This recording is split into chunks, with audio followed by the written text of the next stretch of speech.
How to see who blocked you on Instagram. Welcome to my channel, and today I will tell you how easy and simple it is to find out who blocked you in the application Instagram. Watch the video from start to finish so you don't miss anything and make mistakes. First, go to the application Instagram, and for a good example I will open my main page.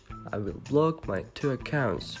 I will do it very easily and simply. Open the search option and enter the username of 2 accounts. Then click on 3 points in the top right hand corner. Click on the option lock and confirm the option again.